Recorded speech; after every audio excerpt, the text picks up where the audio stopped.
Shalom umat yang dikasihi oleh Tuhan. Kita bersyukur karena kita bisa memperoleh kesempatan untuk mendengarkan merenungkan firman Tuhan saat ini. Sebelumnya mari kita berdoa mohon pimpinan dari Tuhan. Saat ini ya Tuhan, kami bersyukur untuk setiap penyertaan Tuhan dalam kehidupan kami. Dan saat ini ya Tuhan, kami mohon penyertaan Tuhan ketika kami hendak merenungkan firman Tuhan. Biarlah sungguh firman Tuhan yang kami renungkan, kami dengar, kami baca, sungguh boleh menjadi berkat dalam kehidupan kami, dan kami dimampukan untuk bisa menjadi saluran berkat Tuhan. Terima kasih ya Tuhan, dalam nama Tuhan Yesus Kristus kami berdoa. Amin. Bapak Ibu Saudara yang dikasihi Tuhan, bacaan Alkitab yang akan kita renungkan pada saat ini diambil dari Kejadian 50 ayat 18 sampai 21. Juga saudara-saudara datang sendiri dan sujud di depannya serta berkata, "Kami datang untuk menjadi budakmu." Tetapi Yusuf berkata kepada mereka, "Janganlah takut, sebab aku inikah pengganti Allah? Memang kamu telah mereka-rekakan yang jahat terhadap aku, tetapi Allah telah mereka-rekakannya untuk kebaikan, dengan maksud melakukan seperti yang terjadi sekarang ini, yakni memelihara hidup suatu bangsa yang besar.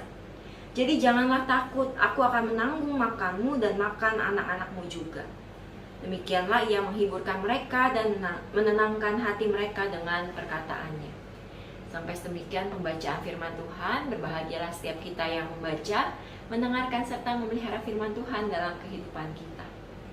Bapak Ibu Saudara yang dikasihi Tuhan, umumnya manusia, setiap kita punya yang namanya keinginan. Keinginan yang kita harapkan bisa terwujud dalam kehidupan kita. Apa keinginan atau harapan yang Bapak Ibu Saudara ingin wujudkan dalam kehidupan?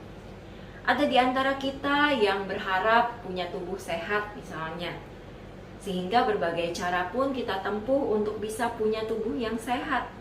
Misalnya pola hidup sehat, rajin berolahraga, istirahat yang cukup, makan makanan yang bergizi, dan lain sebagainya. Atau ada juga di antara kita yang punya harapan untuk sembuh dari sakit penyakit yang selama ini kita derita, sehingga berbagai upaya pengobatan pun kita tempuh untuk bisa mendapatkan kesembuhan. Atau ada juga di antara kita yang punya harapan agar usaha, pekerjaan, bisnis kita yang kita jalani bisa berhasil, sehingga perekonomian keluarga juga semakin baik. Atau di antara kita ada juga yang berharap supaya keluarga kita rukun, damai, harmonis. Atau di antara kita ada juga yang punya harapan supaya anak cucu kita bisa menjadi orang yang sukses, orang yang berhasil. Masih banyak lagi harapan-harapan yang mau kita wujudkan dalam kehidupan kita. Di dalam harapan-harapan yang kita wujudkan, kita hendak wujudkan, tentu adalah harapan-harapan yang baik. Tidak ada orang yang berharap hidupnya berjalan dengan buruk, penuh dengan masalah atau kesulitan hidup. Tentu umumnya manusia termasuk kita berharap yang baik-baik saja dalam kehidupan kita. Namun tidak bisa dipungkiri bahwa kehidupan tidak selamanya berjalan sesuai dengan harapan kita. Kadang yang terjadi bisa bertolak belakang dari apa yang menjadi harapan kita. Misalnya kita berharap punya tubuh yang sehat, namun ada kalanya kita harus jatuh sakit. Atau kita berharap kondisi keuangan kita lancar, namun ada kalanya juga ada hal-hal yang terjadi di luar dugaan kita yang mengganggu kondisi keuangan kita.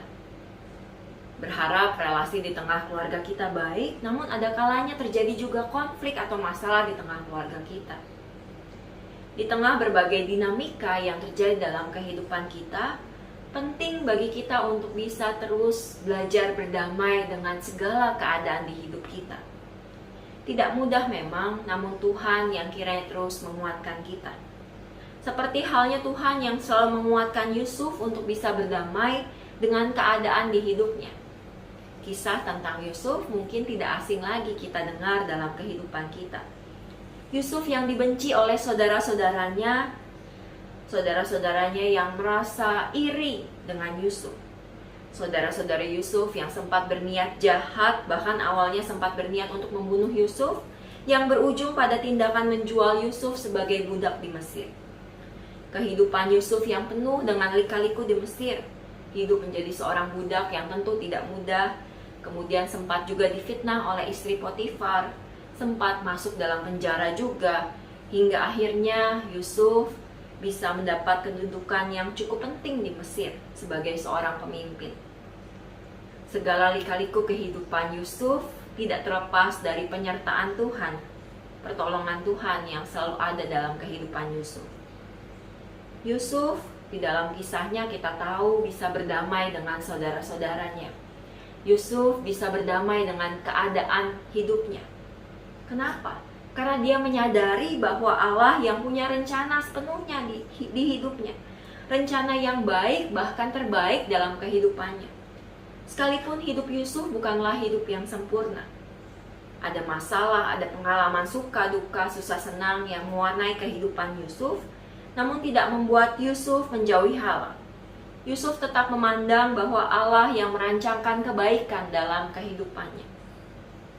Bapak Ibu Saudara yang terkasih, berdamai dengan keadaan hidup kita berarti bisa terus melihat Allah yang terus punya rencana seutuhnya di dalam kehidupan kita. Berdamai dengan keadaan hidup kita juga artinya percaya bahwa Tuhan senantiasa memberikan yang terbaik dalam kehidupan kita. Sekalipun kehidupan kita tidak selalu berjalan dengan baik-baik saja atau sesuai dengan harapan kita. Berdamai dengan keadaan hidup kita juga berarti menerima dengan ikhlas segala yang terjadi dalam kehidupan kita sebagai pembelajaran yang berharga.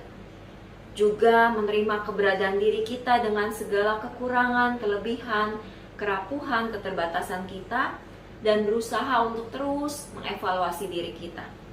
Bukan justru berpura-pura seolah hidup kita adalah hidup yang sempurna dan selalu dalam keadaan baik. Toh tidak apa-apa jika sesekali kita merasa sedang dalam keadaan tidak baik-baik saja. Karena memang hidup tidak selamanya berjalan dengan baik sesuai dengan apa yang kita harapkan. Namun dalam segala pengalaman penuh dengan dinamika yang datang silih berganti dalam kehidupan kita, kita meyakini bahwa Tuhan selalu menyertai kita. Itulah kunci penting yang membuat kita bisa terus berdamai dengan diri kita, dengan hidup kita, dengan segala keadaan yang terjadi di dalam hidup kita. Selamat berdamai dalam keadaan di hidup kita. Tuhan selalu memberkati kita. Mari kita berdoa. Kami bersyukur Tuhan untuk firman Tuhan yang meneguhkan kami saat ini. Walaupun ada pengalaman hidup yang datang silih berganti, biarlah kami dapat terus menghayati kehadiran Tuhan yang memberikan kedamaian, kekuatan yang selalu menopang diri kami, sehingga kami bisa melalui setiap keadaan yang ada, dan kami dimampukan untuk bisa berdamai dengan segala situasi kehidupan kami. Terima kasih ya Tuhan, inilah doa kami. Di dalam nama Tuhan Yesus Kristus kami berdoa. Amin.